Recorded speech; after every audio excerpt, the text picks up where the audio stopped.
ఈరోజు ఆంధ్రప్రదేశ్ రాష్ట్రం మొత్తం మీద అడ్వకేట్ చేసినటువంటి నిరసన ఈగల్ ఫాస్ట్ ట్రాక్ కోర్ట్స్ ఎన్డీపీఎస్కి సంబంధించిన కోర్టులను ఒక చోటికి చేర్చి సెంట్రలైజ్ చేయడం అనేది చాలా బాధాకరమైన విషయం. ఎందుకంటే గత ప్రభుత్వంలో డీసెంట్రలైజేషన్ అని చెప్పేసి అభివృద్ధి అనేది వివిధ ప్రాంతాలకు చెందాలి అనే గత ప్రభుత్వం ప్రయత్నం చేసినప్పటికీ ఇప్పుడున్న ముఖ్యమంత్రి గారు కూడా ఆ రోజు చెప్పడం జరిగింది, మేము కూడా డీసెంట్రలైజేషన్కు కట్టుబడి ఉన్నామని. అయితే ఇప్పుడు ఈ యొక్క సెంట్రలైజేషన్ పద్ధతి ఎందుకు తీసుకొచ్చినారనేది ఆయనకే తెలియాలి. మరి అయితే ఇప్పుడు ఈ ఎన్డీపీఎస్ కోర్టుని సెంట్రలైజ్ చేయడం, ఒక చోట ఉన్న కోర్టులను అన్నింటినీ తీసుకెళ్లి 5 జిల్లాలకు సంబంధించిన కోర్టులని ఒకే చోట సెంట్రలైజ్ చేయడం చాలా బాధాకరమైన విషయం. ఇది జనాలకు కూడా ప్రజలకు చాలా ఇబ్బందిదాయకంగా ఉంటుంది.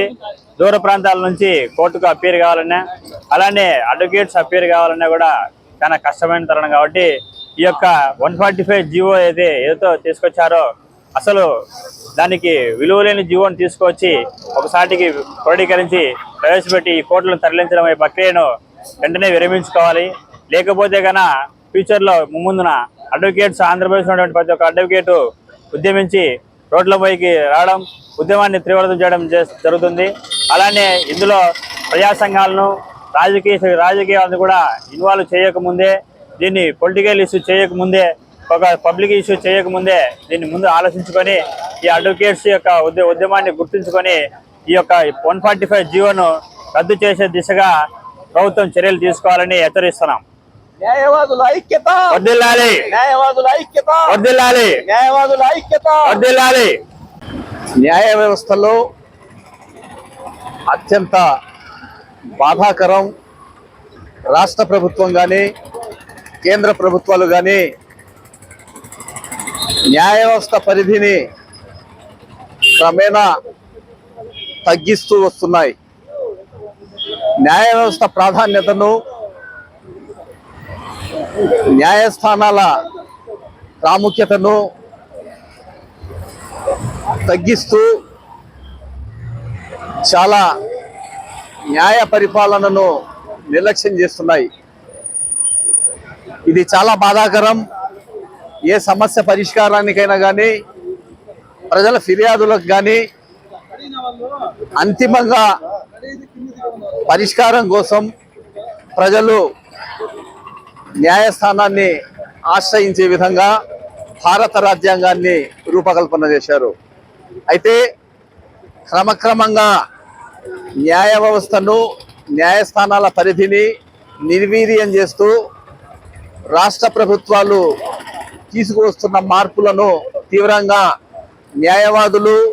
న్యాయవాదుల సంఘాలు ఖండిస్తున్నాయి.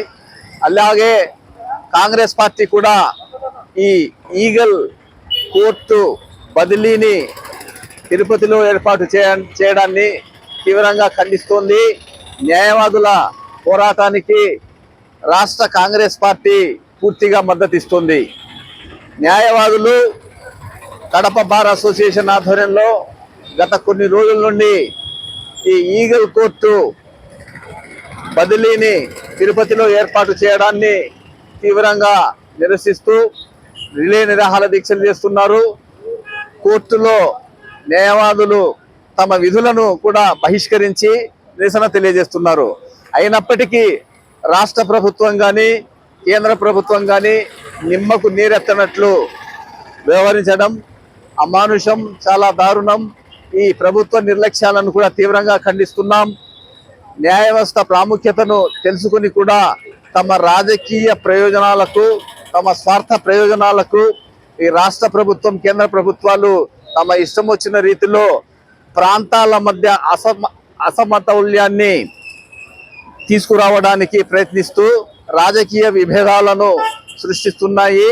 కాబట్టి వెంటనే ఈ ఈగల్ కోర్టు బదిలీని తిరుపతిలో ఏర్పాటు చేయడాన్ని పూర్తిగా మానుకోవాలని, లేని పక్షంలో న్యాయవాదులు తమ ఉద్యమాన్ని తీవ్రతరం చేస్తారని హెచ్చరిస్తున్నాం. న్యాయవాదుల ఐక్యత, వర్ధిల్లాలి, న్యాయవాదుల ఐక్యత, వర్ధిల్లాలి, న్యాయవాదుల ఐక్యత వర్ధిల్లాలి. 145 జీవోను రద్దు చేయాలి. రద్దు చేయాలి. 145 జీవో జీవోను రద్దు చేయాలి. గౌరవ ముఖ్యమంత్రి గారికి ఒక చిన్న సందేశం ఇవ్వాలనే ఉద్దేశంతో ఈ చిన్న 2 మాటలు చెప్పుకుంటున్నాను. ముఖ్యంగా ముఖ్యమంత్రి గారు, మీరు ఎలక్షన్లలో ఏ విధంగా అయితే ల్యాండ్ టైటిలింగ్ యాక్ట్ను గత ప్రభుత్వం వాళ్ళు ప్రవేశపెట్టినప్పుడు సదరు ల్యాండ్ టైటిలింగ్ యాక్ట్ చాలా దుర్మార్గమైనది అని చెప్పి మీరు ప్రతి ఒక్క క్యాంపెయినింగ్ ప్రోగ్రాంలలో ప్రతి ఒక్క సభలలో కూడా మీరంతా ఈ విధంగా చెప్పుకుంటూ ఈ ల్యాండ్ టైటిలింగ్ యాక్ట్ను నిర్వీర్యం చేసేస్తాను నేను వస్తే అని చెప్పి అదే విధంగా మీరు ప్రభుత్వం ఫామ్ అవుతూనే ఫస్ట్ సంతకం, సెకండ్ సంతకమో ఏదో సంతకం చేసి మీరు ఆ యొక్క ల్యాండ్ టైటిలింగ్ యాక్ట్ను రద్దుపరిచినారు. ఈ విషయంలో చాలా సంతోషిస్తాం. ఇప్పుడు మీకు ఎవరు సలహా ఇచ్చినారో ఈ విషయంలో తెలీదు. మళ్ళీ మీరు ఇప్పుడు ఏం చేసినారంటే ఈగల్ ఫాస్ట్ ట్రాక్ కోర్ట్స్ అని చెప్పి జియో 145 నుంచి మీరు జియో 145ను ప్రపోజల్స్ రెడీ చేసేసి దానికి సక్సెస్ చేయాలనే ఉద్దేశంతో మీరు చేస్తున్నారు. కానీ ముఖ్యమంత్రి గారు ఈ విధంగా నిర్ణయం తీసుకోవడం చాలా బాధాకరము. ఈ కోర్టులన్నీ సవ్యంగా జరుగుతున్నప్పుడు ఇప్పుడు ఎన్డీపీఎస్ కేసులన్నీ ఫస్ట్ అడిషనల్ డిస్ట్రిక్ట్ జడ్జ్ కోర్టులో సవ్యంగా జరుగుతున్నాయి. ఏమి మీకు సిబ్బంది కూడా మళ్ళీ ప్రైవేట్గా ముఖ్యంగా పెట్టాల్సిన అవసరం లేదు. అవన్నీ కరెక్ట్గా జరుగుతున్నాయి. ఇట్లా జరిగే సమయంలో మీరు మళ్ళీ ఒక కోర్టు ఫామ్ చేసేసి మళ్ళీ ఎక్స్ట్రా చేసేసి ఇవన్నీ అవసరం లేదు. అది కూడా తీసుకొచ్చి ఒకటి వైజాగ్లో, ఒకటి విజయవాడలో, ఒకటి రాజమహేంద్రవరంలో, ఒకటి గుంటూరులో, ఒకటి తిరుపతిలో ఎట్లా ఇది అవుతుంది ముఖ్యమంత్రి గారు? ఇప్పుడు తిరుపతిలో పెడితే 400 కిలోమీటర్ల నుంచి వాడు కక్షిదారు వస్తాడు. వాడు అక్యూజ్డ్ ఏదో పాపాన చిన్న పాపం పోయి ఏదో వాడు చేసుకుంటే ఇవన్నీ భరించలేక మళ్ళీ వాడు తన నేర జీవితాన్ని స్టార్ట్ చేస్తాడు. మీరు ఈ జీవోను ప్రవేశపెట్టినందువలన ఈ ప్రోత్సహించేటట్టే కనబడుతుంది, కానీ ఇదేమి నిర్మూలించేటట్టుగా వాళ్ళకి న్యాయం చేసేటట్టుగా ఏమి కనిపించడం లేదు. సో యథావిధిగా ఏ విధంగా జరుగుతుందో ఆ విధంగానే ఈ కోర్టు కలాపాలు జరగాలనే ఉద్దేశంతో మేము కోరుకుంటున్నాము. మీరు ఈ నిర్ణయం ఏమిచ్చారో ఆ నిర్ణయాన్ని ఉపసంహరించుకోండి. ఈ జీవోను వెంటనే నిర్వీర్యం చేసుకోండి. ఈ జీవోను ఆ విధంగా మీరు చేయాల్సిగా కోరుచున్నాము. మీరు కనుక దీనిపైన ఎటువంటి చర్యలు తీసుకోకపోతే మేము ఈ దీక్షను ఇంకా తీవ్రమైన దీక్షగా రూపొందించాల్సి వస్తుంది. మీరు దయచేసి దానివల్ల అందరికీ నష్టం జరుగుతుంది. ఈ విషయాలు మీరు ఆలోచించండి. సో మీరు వెంటనే ఈ జీవోను రద్దు చేసి కక్షదారులకు, అడ్వకేట్లకు అందరికీ న్యాయం కూర్చేలా మీరు చేయండి. ఎటువంటి అనాలోచిత నిర్ణయాలు తీసుకొని ప్రజలకు ఇబ్బంది పరిచే విధంగా మీరు చేయవద్దండి. వెంటనే ఈ జీవోను రద్దు చేసేయండి. 145 జీవోను రద్దు చేసేయండి. Thank you very much. వర్ధిల్లాలి, వర్ధిల్లాలి, వర్ధిల్లాలి. ముఖ్యమంత్రి గారికి మరియు సంబంధిత న్యాయశాఖ మంత్రికి కడప డిస్ట్రిక్ట్ కోర్టు పరిధిలోని న్యాయవాదులు విన్నవించుకున్నటువంటి విన్నపం ఏమనగా, అయ్యా మీరు ఎంతో శ్రమించి తిరిగి మీ ప్రభుత్వాన్ని నిలుపుకున్నందుకు ధన్యవాదాలు. అయితే మీరు రాగానే న్యాయవాదులు వ్యతిరేకంగా, ప్రజలకు వ్యతిరేకంగా తీసుకున్నటువంటి ఈ నిర్ణయం అనగా ఎన్డీపీఎస్ సంబంధిత కేసులన్నీ ఒకే ప్రాంతాల్లో నిర్వహించాలని, విచారణ చేపట్టాలని తీసుకున్నటువంటి నిర్ణయము కడప బార్ అసోసియేషన్ నుంచి అందరి న్యాయవాదులు విముఖత తెలియజేస్తున్నారు. కాబట్టి ఈ నిర్ణయాన్ని మేము వ్యతిరేకిస్తూ మేము ఇక్కడ ధర్నా చేస్తున్నాం. ఈ ధర్నాను మీరు పరిగణలోకి తీసుకొని సంబంధిత అధికారులతో చర్చించి ఇది న్యాయబద్ధంగా మీరు తీసుకున్న నిర్ణయమా లేక అనాలోచితంగా తీసుకున్నటువంటి నిర్ణయమానని పునః పరిశీలించుకొని తమ నిర్ణయాన్ని వెనక్కి తీసుకొని ఈ నిర్ణయం పట్ల ప్రజలు ఎదుర్కోబో సమస్యల నుంచి తప్పించి అదేవిధంగా న్యాయవాదులకు ఎటువంటి సదుపాయాలు కల్పించకుండా ఇంతవరకు కాలయాపన చేసిన అనేక ముఖ్యమంత్రులు కడప నుంచి కూడా కాకుండా అన్ని ప్రాంతాల న్యాయవాదులకు అన్యాయమే జరుగుతుంది. కానీ మీరు ప్రభుత్వాల నుంచి ఎటువంటి సదుపాయాలు పొందినటువంటి న్యాయవాదులను దృష్టిలో ఉంచుకునడంలో విఫలమైనారని తెలుపుకుంటున్నాం. కాబట్టి ఈ సందర్భంలో ఈ కేసులన్నీ ఒక ప్రాంతం నుంచి ఒక ప్రాంతానికి తరలించడంలో మీరు ఎటువంటి వారితోనూ సంప్రదించకుండా సంబంధిత అధికారులతో చర్చించకుండా తీసుకున్న నిర్ణయంగానే మేము భావిస్తున్నాం. కాబట్టి మాకు తెలపకుండా మా సమక్షంలో ఇలాంటి నిర్ణయాలు తీసుకొని మాకు ఇబ్బందులు పాలు చేస్తున్నారు. కాబట్టి న్యాయవాదులకు జరుగుతున్నటువంటి అన్యాయంతో పాటు ఈ కేసులను ఎదుర్కొంటున్నటువంటి నిందితులకు కూడా తర్వాత ఈ కేసులను ఎదుర్కొంటున్నటువంటి నిందితులకు కూడా అన్యాయం జరుగుతుందని మేము భావిస్తున్నాము. కాబట్టి ఈ యొక్క చర్యల పట్ల మేము మా వ్యతిరేకతను తెలియపరుస్తున్నాం. వీటన్నిటిని పరిగణలోకి తీసుకొని గౌరవనీయ ముఖ్యమంత్రులు గారు వెంటనే స్పందించి మమ్మలను మీరు ఉన్నటువంటి అమరావతి ప్రాంతానికి మమ్మల్ని రానియకుండా ఇక్కడ కడపలోనే మమ్మల్ని ఉండేటట్టు ఈ సమస్యను పరిష్కరిస్తానని వినయంతో మీకు నమస్కారములతో తెలియజేసుకుంటున్నాం. ఇటీవల రాష్ట్ర ప్రభుత్వం 145 జీవో పేరుతో ఈగల్ ఫాస్ట్ ట్రాక్ కోర్టును ఏర్పాటు చేయడం జరిగింది.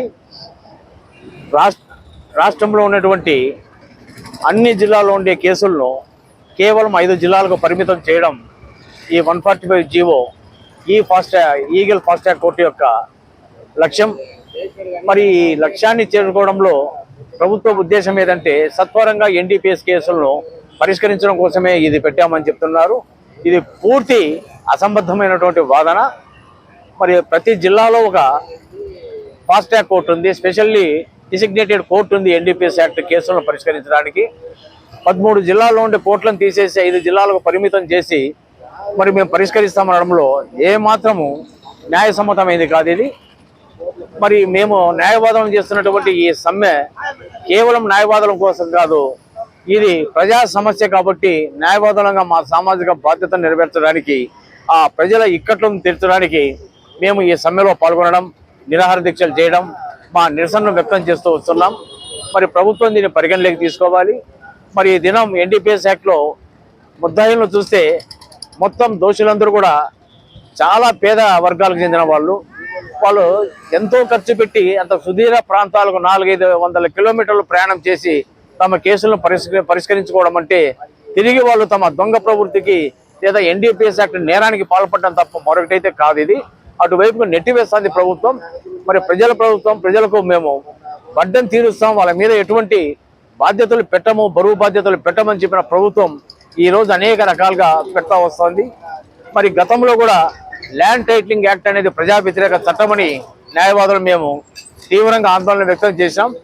ఆ రోజు జగన్ ప్రభుత్వం ల్యాండ్ టైటిలింగ్ యాక్ట్ను ఏమాత్రం రద్దు చేయకుండా ముందుకు పోవడం, మరి మేము ఇచ్చిన నినాదాన్ని ఆనాడు ప్రతిపక్షంలో ఉన్నటువంటి తెలుగుదేశం పార్టీ అలాగే జనసేన పార్టీ అందిపుచ్చుకోవడం, తిరిగి అధికారంలోకి వస్తానే ఆ చట్టాన్ని రద్దు చేసింది.